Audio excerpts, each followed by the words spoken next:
Hi అండి. Welcome to MV food bites. Gulab jamun చేయటానికి చాలామంది భయపడుతుంటారండి. ఎందుకంటే ఫస్ట్ రీజన్ వచ్చేసి ఎక్కడ గులాబ్ జామున్ పగిలిపోతాయో అని. సెకండ్ రీజన్ వచ్చేసి గులాబ్ జామ్ లోపల గట్టిగా పిండి ఉండలు అలాగే ఉండటము. థర్డ్ రీజన్ వచ్చేసి గులాబ్ జామున్ లోపలి వరకు పాకం వెళ్ళకపోవటము. ఫోర్త్ రీజన్ వచ్చేసి గులాబ్ జామున్ మాడిపోవటము. ఫిఫ్త్ రీజన్ వచ్చేసి పాకం ఎలా ఉండాలో తెలియకపోవటము. ఈ సమస్యలన్నింటినీ సైడ్ చేసేలా స్వీట్ అండ్ పర్ఫెక్ట్ గులాబ్ జామున్ని ఎలా చేయాలో చూసేద్దాం పదండి. నేనైతే ఇక్కడ గులాబ్ జామున్ చేయడానికి ఎంటీఆర్ పిండిని వాడుతున్నానండి. మీరు ఏ బ్రాండ్ తీసుకున్నా సరే ఇదే ప్రాసెస్ని ఫాలో అవ్వండి. ఇప్పుడు బౌల్లో 2 కప్పుల పిండిని వేసుకొని పిండిని చేతితో ఇలా పొడి పొడిగా చేసుకోండి. ఈ 2 కప్పుల పిండికి గాను 1/4 కప్పు వరకు కాచి చల్లార్చిన పాలని కొద్ది కొద్దిగా పోసుకుంటూ పిండి అంతా ఈవెన్గా తడిచేలా చపాతీ పిండి కంటే కాస్త సాఫ్ట్గా వీడియోలో చూపిన విధంగా కలుపుకోవాలి.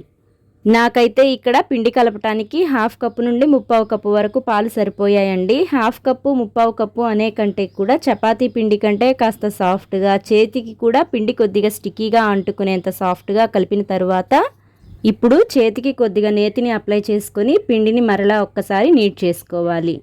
మనకి పిండి కన్సిస్టెన్సీ అనేది ఇక్కడ వీడియోలో చూపిన విధంగా ఉండాలి. ఇప్పుడు దీనిని 10 నిమిషాలు మూత పెట్టి పిండిని నాననివ్వాలి.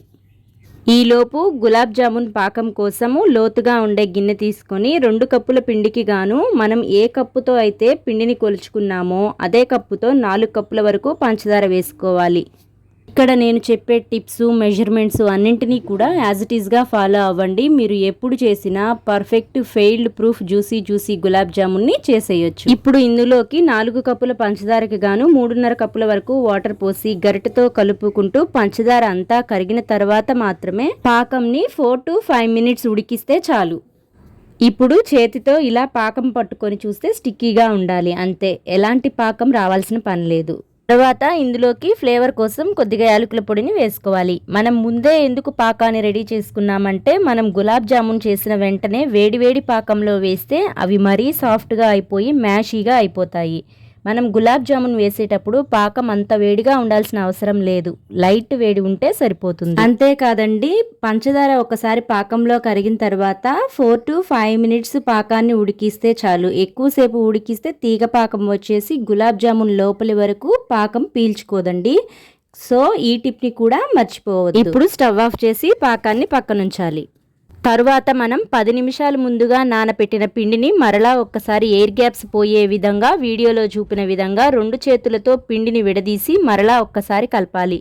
మీరు కనుక పిండి నానిన తర్వాత ఈ విధంగా కలపలేదు అంటే మీరు గులాబ్ జామున్ ఆయిల్లో వేసిన వెంటనే గుల్లతనం ఎక్కువై ఉండటం వలన పగిలిపోయి విడిపోతాయి. కాబట్టి పిండి నానిన తరువాత ఇలా కలపటం కంపల్సరీ అని గుర్తుపెట్టుకోండి. ఇలా ఓసారి ఎయిర్ గ్యాప్స్ పోయే విధంగా కలిపిన తరువాత చేతికి నేతిని కొద్దిగా ఎక్కువగానే అప్లై చేసుకోండి. ఎందుకంటే గులాబ్ జామున్ నున్నగా రావడానికి హెల్ప్ అవుతుంది.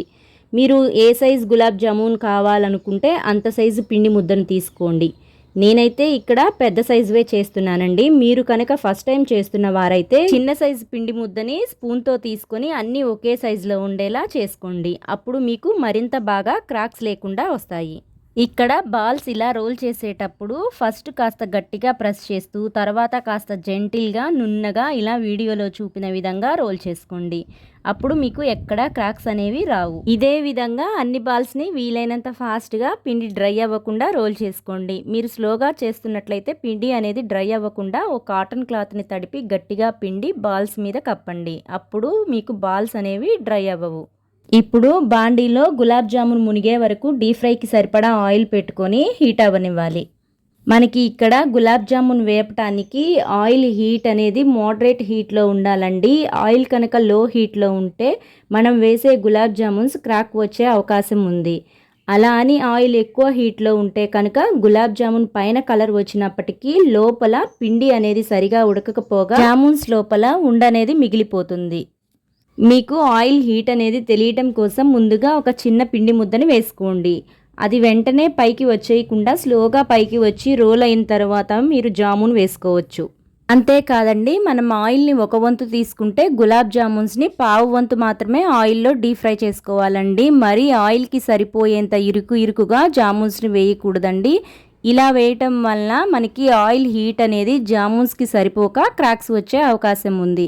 కాబట్టి మనకి గులాబ్ జామున్ వేసే కౌంట్ కూడా ముఖ్యమని గుర్తుపెట్టుకోండి. బాల్స్ అనేవి ఇలా పైకి తేలి కొద్దిగా గోల్డ్ కలర్ వచ్చిన తర్వాత మాత్రమే గరిటతో స్లోగా రొటేట్ చేసుకుంటూ బాల్స్ అన్నీ ఈవెన్గా వేగేలా నిదానంగా లైట్ బ్రౌన్ కలర్ వచ్చే వరకు వేపుకోవాలి.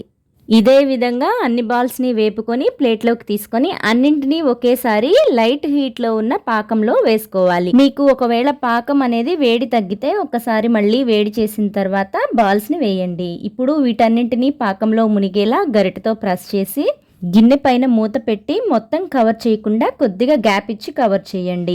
అంతేనండి. నేను ఖచ్చితంగా హాఫ్ అన్ అవర్ తర్వాత తీసి చూస్తే జామున్స్ అనేవి పాకం పీల్చుకొని జ్యూసీగా తయారైపోయాయి. మీరు ఎప్పుడు చేసినా సరే నేను చెప్పిన మెజర్మెంట్స్ టిప్స్తో గులాబ్ జామున్ ట్రై చేయండి. పర్ఫెక్ట్ గులాబ్ జామున్ చేయటంలో మీరు ఎక్స్పర్ట్ అయిపోతారు. ఇంకా మీకు ఏమైనా డౌట్స్ ఉంటే కామెంట్స్లో తెలుపగలరు. వీడియో నచ్చితే లైక్ చేయండి. మీ ఫ్రెండ్స్ అండ్ ఫ్యామిలీ మెంబర్స్కి షేర్ చేయండి. మన ఎంవీ ఫుడ్ బైట్స్ ఛానల్ని సబ్స్క్రైబ్ చేసి సపోర్ట్ చేయండి.